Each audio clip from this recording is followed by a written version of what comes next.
आज की वीडियो में मैं आपको बोलने वाली हूँ कि मैंने दो सेंटेंसेस लिए हुए हैं और इन दोनों सेंटेंसेस में हम देखेंगे कि मैं सिंगुलर वर्ब का यूज करने जा रही हूँ और आपको ये देखना है कि क्यों हम सिंगुलर वर्ब का यूज करेंगे इन दोनों सेंटेंसेस में, जबकि हमें सेंटेंस को देख के लगेगा कि प्लूरल सब्जेक्ट है तो प्लूरल वर्ब का प्रयोग करना चाहिए।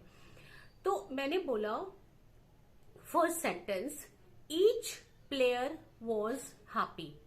याद रखिए कि ईच वर्ड जो है वो दो के लिए या दो से ज्यादा लोगों के लिए यूज होता है, ठीक है।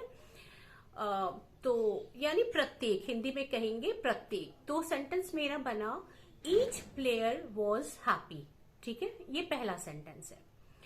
दूसरा सेंटेंस जो मैंने लिया वो था each of the players was happy. अब यहां पे अंतर देखिए, पहले वाले में मैंने बोला ईच प्लेयर वॉज हैप्पी, आपको एकदम सही लग रहा है क्योंकि आपको लग रहा है एक ही प्लेयर है, तो फिर वर्ब भी आपका सिंगुलर वॉज हो गया। दूसरे वाले में थोड़ा सा कंफ्यूजन है, मैंने बोला each of the players was happy. यहां पर भी ये करेक्ट सेंटेंस है, यहां पे भी मैंने सिंगुलर वर्ब का यूज किया। अब आपको मैं उसको थोड़ा समझाने की कोशिश कर रही हूं कि क्यों मैंने सिंगुलर वर्ब का यूज किया। चलिए पहले वाला सेंटेंस लेते हैं। तो जो पहले वाला सेंटेंस है उसमें मैंने बोला ईच प्लेयर वॉज हैप्पी, इसका मतलब प्रत्येक खिलाड़ी खुश था। अब यहां पे देखिए ईच जो है यहाँ पे वो यहाँ एडजेक्टिव का काम कर रहा है। एडजेक्टिव क्या होता है आपको पता है? एडजेक्टिव किसी भी नाउन या प्रोनाउन की विशेषता बताता है। तो ईच अगर यहाँ पे एडजेक्टिव का काम कर रहा है तो उसके बाद या तो नाउन आएगा या तो प्रोनाउन आएगा। तो ईच प्लेयर, आपको पता है प्लेयर नाउन होता है, तो ईच एडजेक्टिव हो गया, प्लेयर हो गया। Each player was happy. अब यहाँ पे वॉज मैंने क्यों लगाया?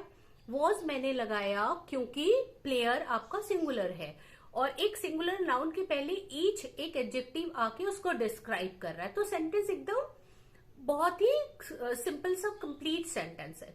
ईच एडजेक्टिव, प्लेयर नाउन, और चूंकि प्लेयर जो हमारा सब्जेक्ट है वो सिंगुलर है तो इसके लिए मैंने क्या लगाया?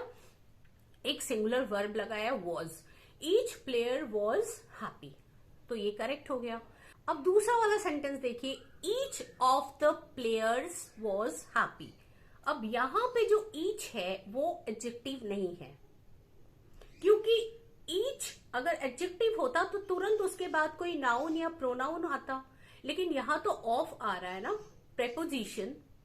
ईच ऑफ द प्लेयर्स, तो प्रेपोजिशन अगर आता है तो प्रेपोजिशन तो कभी सब्जेक्ट बन ही नहीं पाएगा। सब्जेक्ट बनने के लिए या तो आपके पास एक नाउन होना चाहिए या आपके पास एक प्रोनाउन होना चाहिए। तो ईच को जो है अगर हम प्रोनाउन ले लेते, ईच हमारा प्रोनाउन हो गया।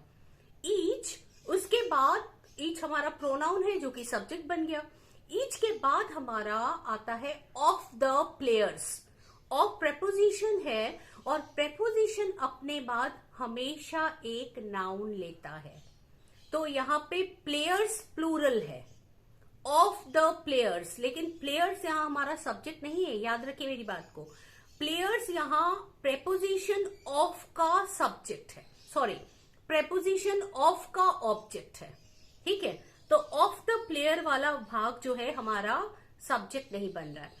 ईच हमारा सब्जेक्ट है यहाँ पे जो कि प्रोनाउन है, क्योंकि सब्जेक्ट बनने के लिए नाउन या प्रोनाउन की जरूरत है।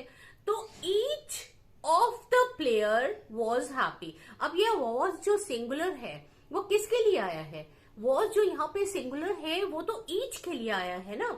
ईच चूंकि हमारा यहाँ पे प्रोनाउन है और ये सिंगुलर है ना। ईच हमारा सिंगुलर है तो इसीलिए उसके लिए हमने वॉज लगाया। ऑफ द प्लेयर्स वाला जो हिस्सा है वो सब्जेक्ट के बाद ऑफ प्रेपोजिशन आया है और प्रेपोजिशन अपने बाद ऑब्जेक्ट लेता है, तो इसीलिए प्लेयर्स है। इसका हमारे सब्जेक्ट वर्ब अग्रीमेंट में कोई काम नहीं है। ऑफ द प्लेयर्स को हम परे हटा देते हैं। ईच हमारा सब्जेक्ट है जो कि प्रोनाउन है और उसी के अकॉर्डिंग हमारे पास वर्ब वॉज है। Each of the players was happy. समझ में आ गया आपका? तो पहले वाले सेंटेंस में ईच क्या काम कर रहा था, एडजेक्टिव का काम कर रहा था, क्योंकि उसके तुरंत बाद प्लेयर नाउन आ गया था। Each player was happy. और दूसरे वाले सेंटेंस में ईच जो है एक प्रोनाउन का काम कर रहा है, क्योंकि सब्जेक्ट की जगह या तो नाउन आएगा या तो प्रोनाउन आएगा, तो यहाँ प्रोनाउन आ रहा है। और क्योंकि उसके बाद प्रेपोजिशन है तो प्रेपोजिशन अपना ऑब्जेक्ट ले रहा है, प्लेयर्स। इससे हमारे वर्ब में कोई अंतर नहीं पड़ेगा, हम ईच के अकॉर्डिंगली ही जो है अपना वर्ब डालेंगे। तो ईच सिंगुलर है इसलिए वॉज हो गया। ठीक है, उम्मीद है आपको ये छोटा सा वीडियो पसंद आया होगा। Thank you so much.